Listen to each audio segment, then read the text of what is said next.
Hi, this is Jaya. Now we shall see the summary of the Yachts by William Carlos Williams. This is a narrative poem, meaning it will be as though someone is talking to you. And though the title is Yachts, it tells about the strength of the sea, how powerful the ocean is, and how man, though he is well skilled, how he becomes a minimal power source in front of the ocean or in front of nature. We'll just give a reading to the poem and we'll definitely understand because it's written in a very simple way. Only thing is it has very lengthy sentences, and the beauty of this poem is the title is also the beginning. The title itself is the beginning of the first line, so it should be read in continuation. Come, let's go to the poem. The Yachts, contented in a sea. So the yachts are the small sailing boats which we travel, which we use it for traveling in the sea. Mostly these yachts will be used for racing. They'll conduct races, and when they are conducting races, they'll go in yachts. And here the yachts all are very happy to be in the sea. And how is the sea? Is the sea which the land partly encloses, shielding them from the too heavy blows of an ungoverned ocean, which when it chooses touches the biggest hulls the best man knows to pit against its beating and sinks them pitilessly. So he says that the sea is there, which is also very close to the land, and these yachts are there. And the sea, he is saying, is an ungoverned sea, meaning the ocean is very rough. The waves are very strong and it's a powerful ocean, and it is not a very smooth sail for anyone to go there. And he's saying when this ocean becomes ungoverned, it can even torture the biggest hulls, means the strongest man, and only the best man knows how to go against the beating. That means against the waves. Otherwise, these waves will drown them without any mercy, sinks them pitilessly.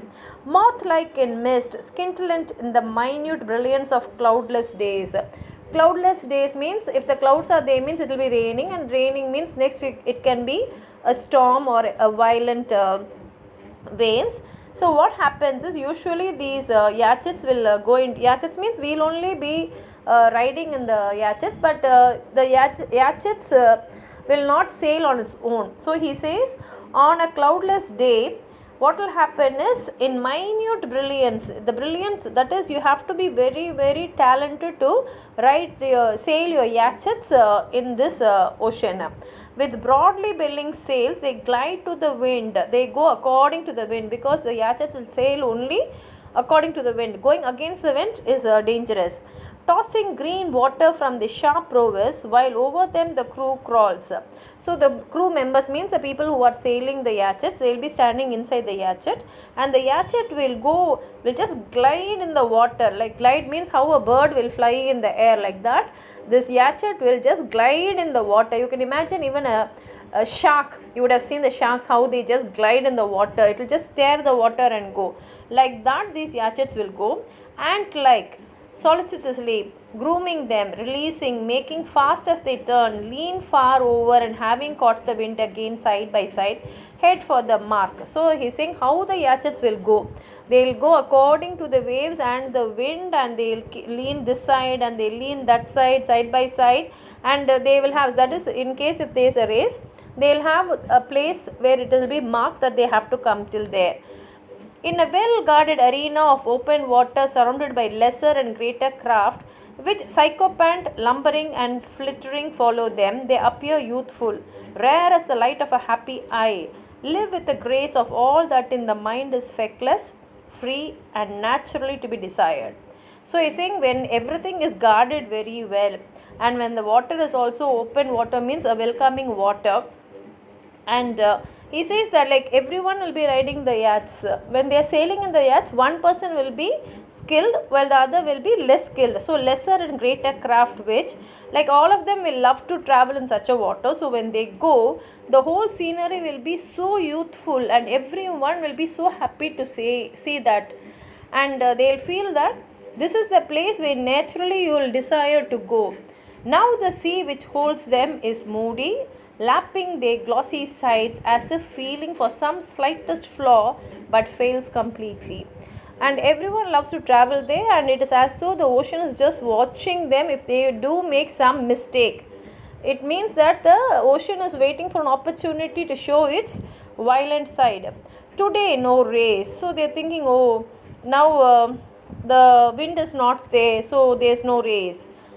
Then the wind comes again, then again there is wind, because when there is no wind, you cannot sail the yachts. The yachts move jockeyingly for a start. The signal is set and they are off. So now they all start the race because the wind is there. Now the waves strike at them, but they are too well made. They slip through, though they take in canvas. Now what happens is the wind is trying to be strong and the waves are coming and beating the yachts, but the yachts just slip through and they keep traveling. Arms with hands grasping seek to clutch at the prows. Now what happens is, now the ocean becomes more and more rough.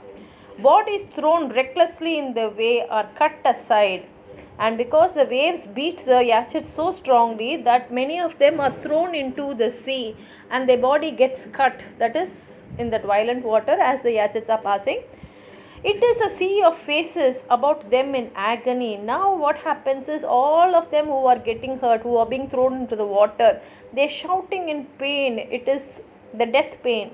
In despair, until the horror of the race dawns, staggering the mind. Now they understand what horror they are into. That is, we cannot fight the ocean. And now their mind is staggering. The whole sea became an entangled of watery bodies, lost to the world, bearing what they cannot hold. Now all those earlier, when everyone saw the sea, saw the wind and saw the beautiful yachts, they desired, naturally they desired to go into the ocean. But now they are thinking, why did we sail and come here? Because they are not able to see the sight of the bodies just floating, dead bodies, broken, beaten, desolate, reaching for the dead to be taken up. Now this broken is not only the yachts, also the dead body. So the many yachts are broken. Many of them have fallen there and they are dead. And the dead bodies are just waiting for someone to pick them up and bring. They cry out, failing. Their cries rising in waves, still as the skillful yachts pass over. But as they are crying, some of the yachts, that is those who are riding the yachts, who are skillful, they just pass over and go. This is how William Carlos ends his poem. I hope you would have understood, because it's just a narration. It's just telling you the scenery of the yachts waiting in the ocean, and when the winds are correct, they start sailing. But as they are sailing, they find that the winds become rough and the waves are so strong that they are not able to fight against it, and only the skillful ones are able to pass away, while others are mercilessly drowned by the ocean. I hope this summary is useful to you. If you have anything to add on, please write it in the comment box. Like the video, share it with your friends, and if you have not subscribed my channel, please subscribe. Thank you.